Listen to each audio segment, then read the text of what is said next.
Oke, terima kasih Dea. Kenalan dulu sama Pak Sarif. Selamat malam Pak Sarif, terima kasih sudah hadir. Selamat malam, Assalamualaikum. Waalaikumsalam. Pak Sarif ini tim pemenangan Anies Sandi. Jangan kita tanya dulu, dia lagi bahagia. Semua lembaga survei menyebutkan naik dia, Trennya baik ya, Pak. trennya baik. Saya ke Bung Ikrar dulu. Bung Ikrar, dalam sepekan setelah mendaftar, kemudian sudah ada hasil-hasil survei. Ini bisa menjadi pegangan atau hanya bisa menjadi ya yang kata Pak Komar tadi alarm biasa aja? Ya, kalau buat saya ini alarm juga ya, tapi tidak semuanya benar juga. Karena kan hari ini kan juga ada survei lain yang baru aja dirilis oleh Populi Center ya. Populi Center ya. Angkanya itu sangat berbeda dengan hasil dari LSI, dari Lingkaran Survei Indonesia. Karena kan Populi Center masih menempatkan Ahok Jarot itu 45,5%. Ya. Cukup tinggi ya. Dan kemudian kalau kita lihat dari sisi baik itu elektabilitas ataupun kesukaannya itu juga sangat tinggi dibandingkan dengan dua pasangan calon yang lain ya. Dan kalau kita lihat ya, kalau kita lihat dari segi program itu kan paling tidak ada 3 program utama yang apa namanya itu yang boleh dikatakan masih disukai oleh rakyat. Satu kartu Jakarta Pintar, 2 itu kartu Jakarta Sehat, dan yang ketiga itu yang persoalan pelayanan birokrasi. Oke. Ya. Jadi itulah yang jualan yang boleh dikatakan cukup baik yang masih dipegang oleh Ahok dan Jarot. Tapi memang penurunan elektabilitas itu harus juga menjadi satu apa ya kayak wake up call lah supaya timnya Ahok dan Jarot ini semakin bekerja juga.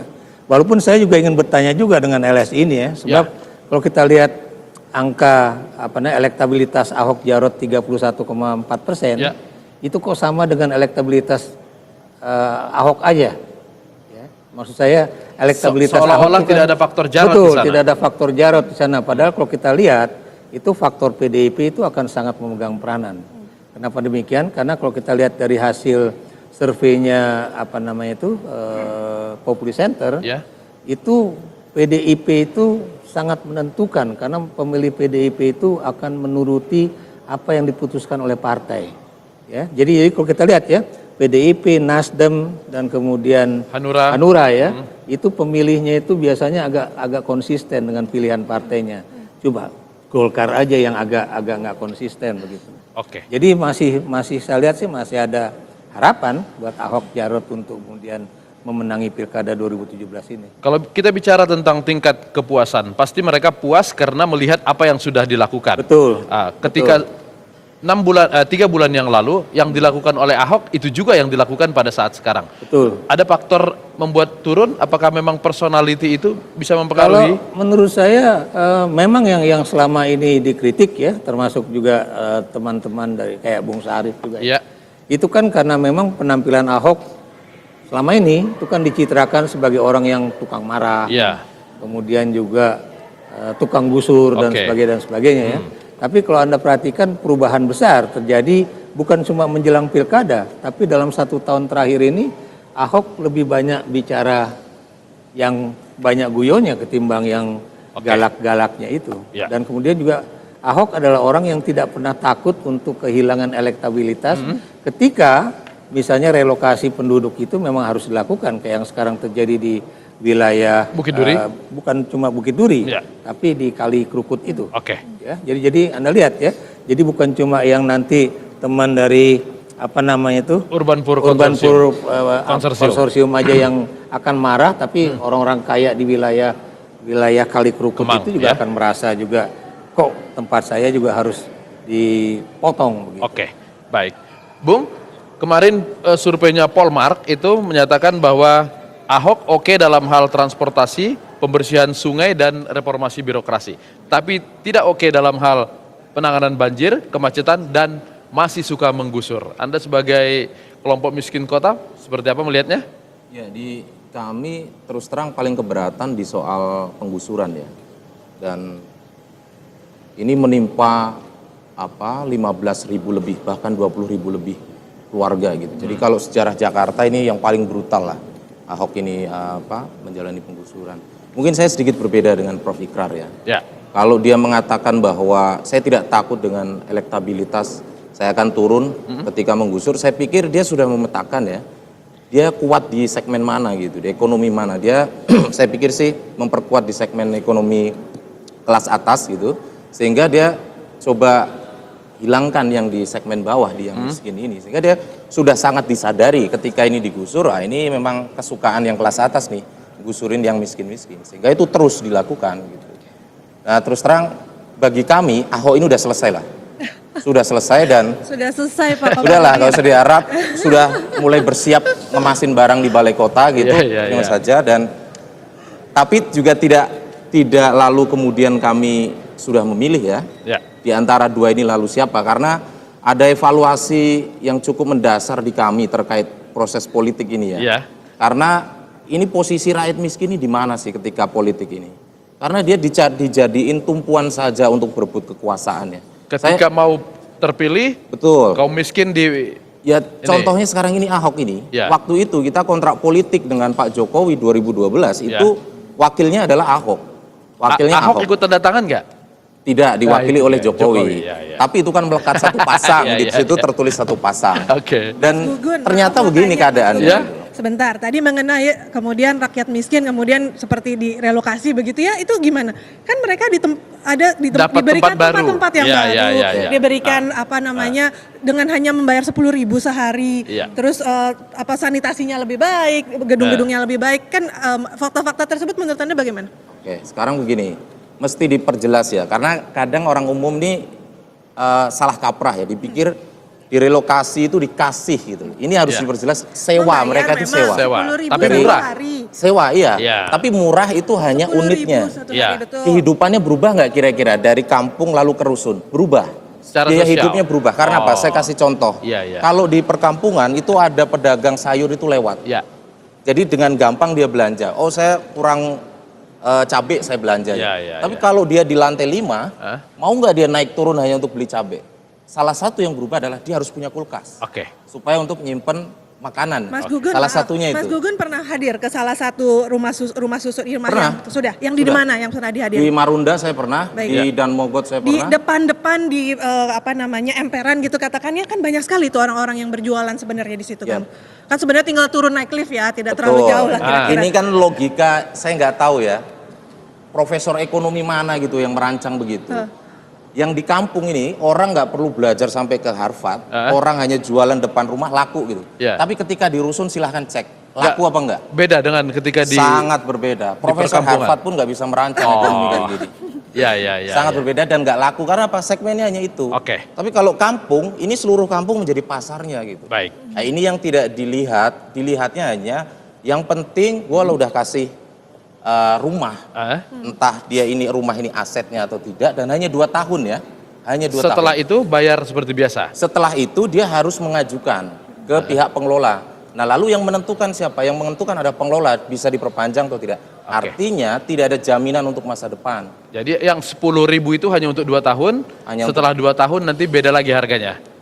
Itu satu, karena tidak ada jaminan sampai sekarang. Apakah subsidinya masih tetap atau dicabut? Tidak ada jaminan sampai hari ini. Mas, satu pertanyaan boleh ya? Silahkan. Bagaimana kemudian dengan, kalau yang tadinya mereka direlokasi ini kan karena di daerah yang memang rawan banjir kan begitu ya Mas? Kemudian setiap kali banjir harus kemudian sibuk mengungsi gitu ya, sibuk membawa keluarganya. Fakta tersebut bagaimana Mas? Sekarang mereka bebas banjir katakan begitu kan, jadi aman-aman saja sepanjang tahun. Apakah itu tidak membuat puas gitu ya? Nah yang perlu kita perjelas di depan dulu itu adalah mereka ini korban atau penyebab. Nah kalau kita ngomong konteks Jakarta, mereka korban, bukan penyebab. Artinya stigmatisasi yang selama ini diluncurkan oleh Ahok bahwa mereka penyebab ini putus nih udah ya. Nah yang kedua, kalau Ahok ini ada keperpihakan kepada mereka yang miskin, ada banyak cara yang bisa dikembangkan.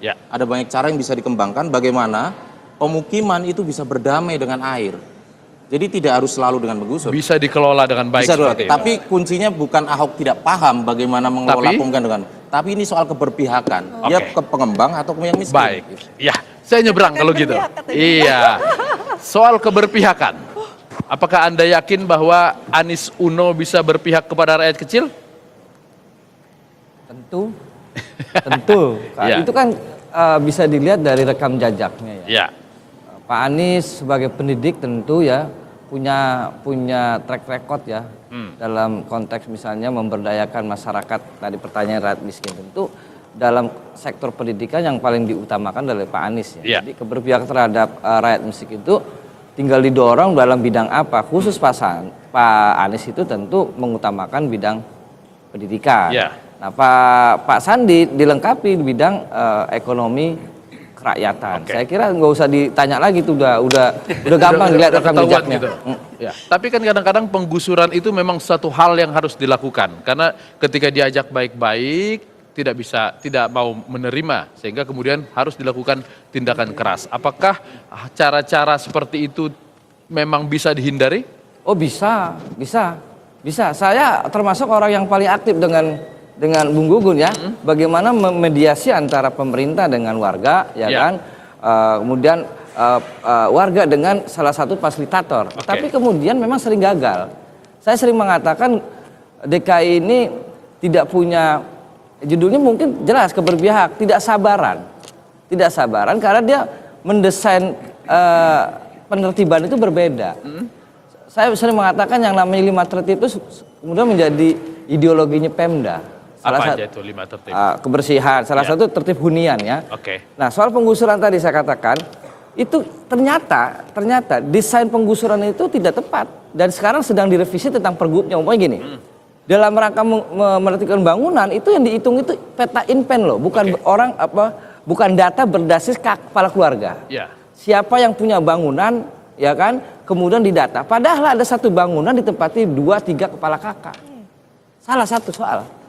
Karena itulah Kampung Pulo misalnya ya, ada sekitar 1.050 kepala keluarga sesungguhnya di sana yang didata. Tetapi di situ yang punya rumah itu cuma 560, sehingga ada separohnya yang eksodus kemana nggak tahu, saya sedang mencari. Tidak terbawa semuanya ke Rusunawa, jelas tidak. Nah itu yang saya sebut di mana pendekatan yang yang tepat. Karena saya katakan Gubernur DKI ini nggak punya rancang bangun tentang pemindahan itu. Kan memindahkan orang bukan tadi Pak Bung Gugu tadi, bukan saja memindahkan secara fisik, tapi modal sosialnya juga harus dibangun. Dan ekonomi juga. Dan ekonomi dibangun. Seperti itu. Iya. Pak Komar, penggusuran terakhir di Bukit Duri itu dilakukan justru setelah pendaftaran.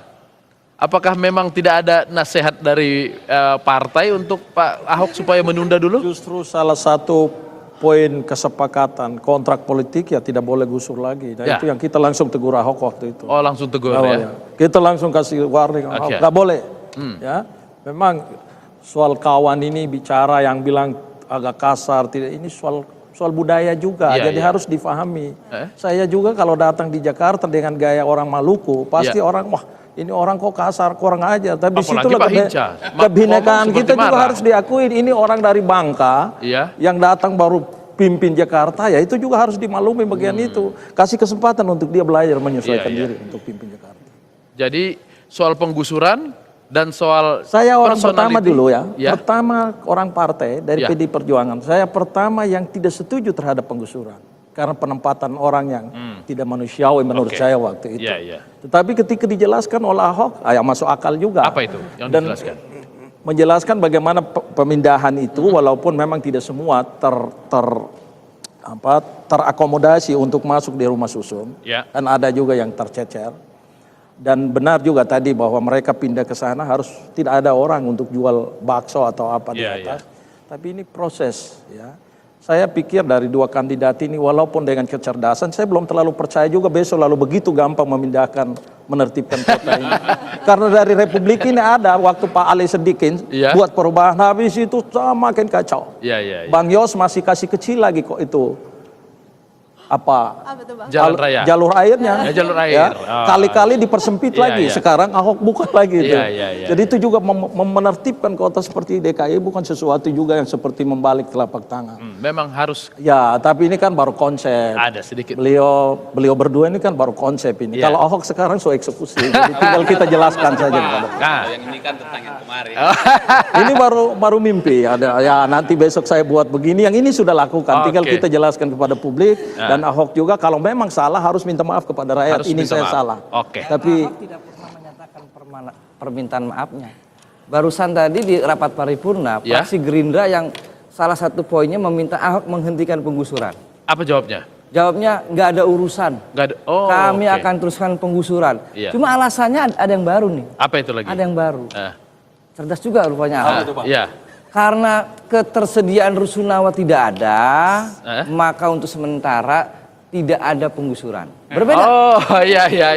Alasannya rusunawa. Iya. Tapi begitu Sementara.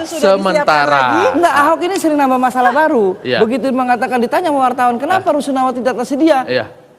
Repot lagi jawabnya dia. Iya. Ternyata ada 25 tower yang tidak bisa direalisasikan tahun ini. Oke. Tahun ini. Jadi Gerindra itu yang menekan, Pak. Baik. Tadi dijawab oleh gubernur. Pak Ahok menggusur ada tanggung jawabnya. Sekarang karena belum ada rusunawa, makanya kan belum bisa gusur. Berarti Oke. ada tanggung jawab kan? Iya. Tidak asal gusur saja. Jadi bukan karena nasihat Pak Wataubun jangan menggusur, dia nggak menggusur. Tapi karena belum ada rusunawa bisa rupanya. Tapi Oke, penggusuran deh. Baik, kita skor sementara. Iya. Ya.